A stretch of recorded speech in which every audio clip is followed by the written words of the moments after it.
Welcome to the A to Z of licensed games, a series of vids about games that take something from something else. X. Yeah, this is a pretty easy one. There's almost no licensed properties to look at here aside from those damn uncanny X-Men. And despite appearing in the shit room with one of the worst games ever a couple of vids back, the X-Men generally do quite well in game form. There's a few very good titles to look at here. And so, in the tradition of the Spider-Man vid a little while back, I'm going to look at a couple of them. All three of the games featured here are pretty damn hot licensed games and all of them deserve something. So yeah, let's go for it. First up is one of the best remembered arcade beat-em-ups of the early 90s, Konami's XMen game. Just another from the same line that produced Teenage Mutant Ninja Turtles and The Simpsons, really. X-Men is well remembered for several things. Firstly, it's got a huge cabinet. Having already impressed arcade goers with their 4-player stations for the previous 2 games, X-Men upped the ante with a 6-player arcade cabinet. 6? Jeez, 6 gamers all in extremely close proximity to each other? Don't forget your deodorant, that's all I'll say. It's also remembered for some quite amusing English, such as this immortal phrase. And of course it's remembered for being quite a good game in general. Konami's beat-em-ups are pretty simple on the whole, but they sure made for good party games and it was hard to really knock the action at all. It was a damn fine racket if you could get into it. Next up, console efforts. Now as we've already seen, XMen Games started pretty frickin' low on the totem pole. But they did improve, particularly when the 16 bits rolled around and especially on the Mega Drive, despite awful efforts like Wolverine Adamantium Rage. The Mega Drive's first X-Men game was okay and had some rather unique touches, such as actually resetting your console at one point. I mean, did someone ask Hideo Kojima for help or something? But the sequel was better.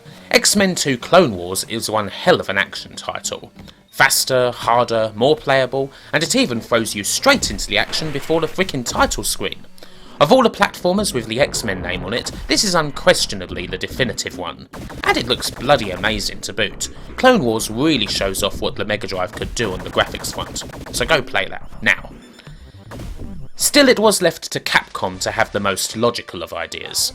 You know, you've got a whole bunch of mutants, they've all got different superpowers, so why not have a fight? A brilliant idea indeed. And so Capcom released X-Men Children of the Atom in 1994. You know, to be honest, what is there to say about it? It's Capcom, it's a fighting game, you know, these are the guys who made Street Fighter 2, so of course it's good. Easy to pick up, tough to master, enjoyable as hell whether you're a veteran or a total greenhorn. And it led to even greater things. After creating another fighting game based around Marvel Comics characters, Marvel superheroes, Children of the Atom was followed up by the even better idea of putting the X-Men up against Capcom's own Street Fighter clan. X-Men vs Street Fighter was another hit in 1996, and that ultimately led to the stupidly successful Marvel vs Capcom series. So you know, when guys who know what they're doing get hold of a license, yeah, this is the sort of thing that can happen. The good thing about X-Men as a license is that you're utterly spoilt for choice as to what you can do, as these games definitely show. They're all legitimately brilliant. So you know, make the most of them, as they're probably the last brilliant games we'll see in this whole video series.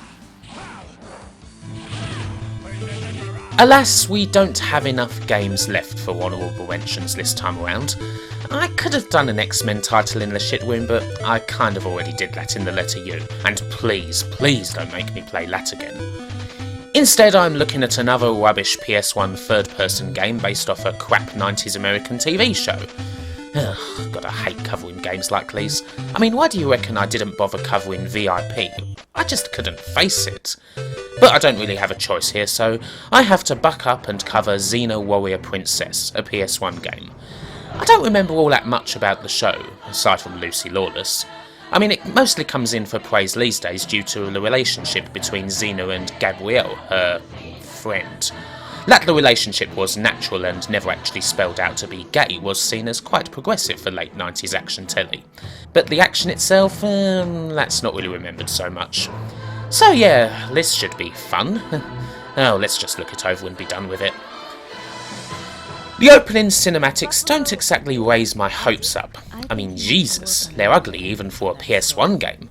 The graphics of early 3D games aren't exactly praised these days, although I myself tend to find that a lot of early PS1 games have a crude, dirty charm about them, but Xena is not one of them. And yet, when I actually started playing the game, something curious happened. I actually started to enjoy myself. For all of its PS1 crudeness and license of low birth, Xena Warrior Princess is a half-decent hack-and-slash game. Unlike a lot of the PS1 beat-em-ups I've played, the enemies actually bite back and fight intelligently. Xena can, with practice, dodge attacks, and you'll seriously have to sharpen up your defence if you want to get far into this one. The levels are short and surprisingly engaging, and the animation isn't that bad even if the graphics aren't good. With some practice you can scream and slice your way to victory. I came into this game with incredibly low expectations, and it proceeded to knock me off balance. I mean, geez, it even has a chakram you can throw at people, and the camera follows it in. That's always a plus point in my book. Compared to some other games I've played on the beat-em-up front, it's fun. It knocks the likes of the Lord of the Rings games into a cocked hat, despite having about 1/100th of the budget. So, yeah. A title that I thought was going to be an absolute banker for the shit room turned out to be surprisingly okay. It's not the best beat-em-up ever or anything, but for a game from the PS1 era, it's absolutely fine.